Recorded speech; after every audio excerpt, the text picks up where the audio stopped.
আজকের আমার নিবেদনে কবি পার্বতী মোদকের লেখা একটি শিক্ষামূলক সামাজিক চিত্র। নাম সাধারণ থাকতে পারাটাই একটি অসাধারণ ব্যাপার। আমার বিয়েতে কিন্তু এলাকার সব থেকে সেরা মেকআপ আর্টিস্ট মেকআপ করাবে মা। বিয়ে তো একবারই করবো বলো, ওই দিন আমাকে যেন সবচেয়ে বেশি সুন্দর লাগে। আমার বিয়েতে কিন্তু বাবা 10,000-এর নিচে কোনো বেনারসি নেব না, তার সঙ্গে ম্যাচিং ওয়েডিং জুয়েলারি সেট। এখন 4-5 লাখের মধ্যেই খুব সুন্দর সুন্দর সেট পাওয়া যাচ্ছে বাবা। এই দেখো, দাসবাবু সরকারি চাকরি করে, আর মেয়ের বিয়েতে মাটন খাওয়াবে কোথায়, তা নয় চিকেন করলো।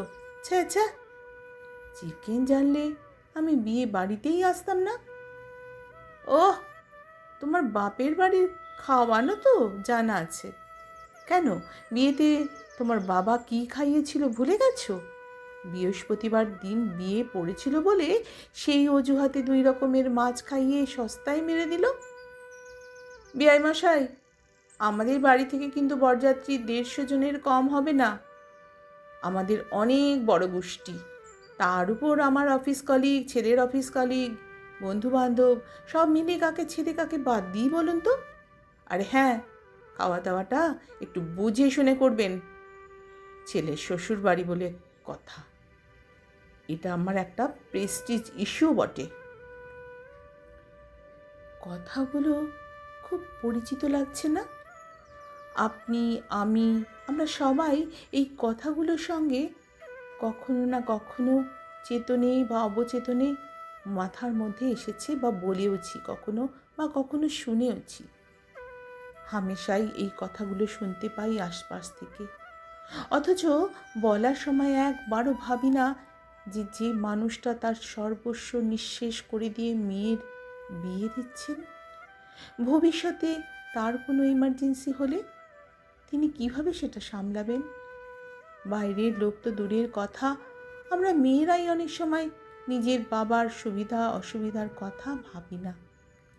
জানি বিয়ে নিয়ে সবার জীবনেই একটা স্বপ্ন থাকে, কিন্তু এই স্বপ্ন পূরণ করতে গিয়ে, নিজেকে বেস্ট দেখাতে গিয়ে নিজের অজান্তেই বাবা মায়ের উপর কতটা চাপ তৈরি করে ফেলি, সবসময় আমরা হয়তো বুঝতেও পারি না। আর বাকি পড়ে রইল পাড়া প্রতিবেশী, সমাজ, বাইরের লোকের বক্তব্য। তারা তো খেয়ে এসে হাত ধুয়ে সমালোচনা করার জন্য এক পায়ে খাড়া। একবার ভাবুন তো, যে বাবা মা তার সর্বস্ব সঞ্চয় শেষ করে দিয়ে 1 বা 2 মেয়ের বিয়ে দিচ্ছেন, তাদের সেই 2 মানুষেরও নিজের একটা শরীর আছে, তাদের ভবিষ্যৎ আছে। বিয়ের 2-1 বছরের মধ্যে যদি তাদের কোনো এমার্জেন্সি পরিস্থিতি হয়, তারা তারা কীভাবে সামলাবেন সেটা?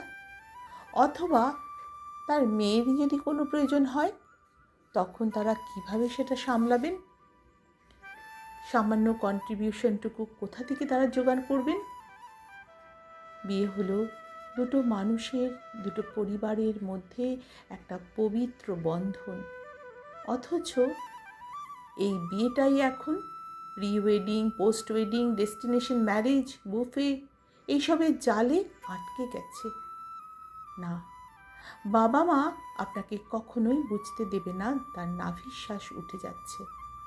এই দেখনদারির আর লোকজনের মুখের কথা বন্ধ করার জন্য জাঁকজমক অনুষ্ঠানগুলো করতে গিয়ে কত বাবাকে দেনার দায়ে বাকি জীবনটা মারাত্মক চিন্তার মাথা বোঝাই নিয়ে চলতে হবে, সেটা আমরা কেউ একবারও ভেবে দেখি না। প্রফেশনাল মেহেন্দি আর্টিস্টকে দিয়ে মেহেন্দি করাতে হবে কেন? দিদির বিয়েতে 15,000-এর বেনারসি ছিল বলে আমার রিসেপশনেও 10,000-এর লেহেঙ্গা চাই। এই প্রতিযোগিতা বন্ধ হোক, কারণ আড়ম্বরের কোনো শেষ নেই। সব সময় জানবেন সেরারও সেরা হয়। নিয়মের নামে 20-30টা নমস্কারী শাড়ি নেওয়ার প্রথা বন্ধ হোক। কোনো বাবা যদি ছেলের বা মেয়ের বিয়েতে মাটন খাওয়াতে না পারেন, তাকে ছোট করে কথা বলা বন্ধ হোক। মাথায় রাখবেন, একজন বাবা তার সন্তানকে সবচেয়ে বেশি, সবচেয়ে সেরাটা দেওয়ার চেষ্টা করে থাকেন।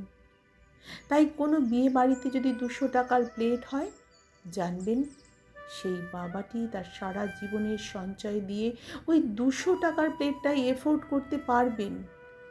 সমালোচনা না করে তাকে বাহবা দিন, তার পাশে দাঁড়ান। অমুক বড় চাকরি করতো মানেই সে লাখ লাখ টাকা খরচ করার মতন ক্ষমতা রাখে, এর কোনো মানে নেই। কার ব্যক্তিগত জীবনের কতটা টানা পড়েন আমরা কি সবাই জানি? জানি না। বিয়ের নিমন্ত্রণ পেলে আমরা সবাই হুড়মুড় করে খেতে যাই, কিন্তু কোনো বাড়িতে বিপদসংকুল পরিস্থিতি হলে আমরা কজনকে পাশে পাই? তাই বিয়ের মতো একটা আনন্দ অনুষ্ঠানকে অহেতুক বাবা মায়ের মাথার উপর বোঝা তৈরি করার কোনো মানেই হয় না। আমরা আজকালকার যুগের মানুষ, আমরা জানি আয় করার কত কষ্ট করতে হয়, আমরা বুঝি আয় ব্যয়ের সামঞ্জস্য রক্ষা করা কতটা কঠিন। তাই আমাদের এই লোক দেখানো বাহাদুরিগুলো থেকে বেরিয়ে আসতে হবে, আসল বন্ধনে বাঁধতে হবে সবাইকে। অনুষ্ঠান আনন্দের হোক, সম্পর্ক হৃদয়ের হোক, আতিথেয়তা মুখের মিষ্টি কথায় হোক, দেখনদারির আড়ম্বরতা বন্ধ হোক।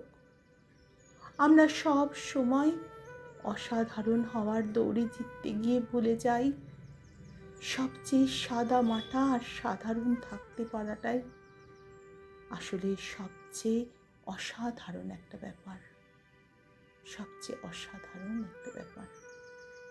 আমার আজকের নিবেদন যদি তোমাদের ভালো লাগে বন্ধুরা, তাহলে একটি অমূল্য ভালোবাসা রেখে যেও আমার এই নিবেদনটির পাশে। অসংখ্য অসংখ্য ভালোবাসা ও ধন্যবাদ তোমাদের।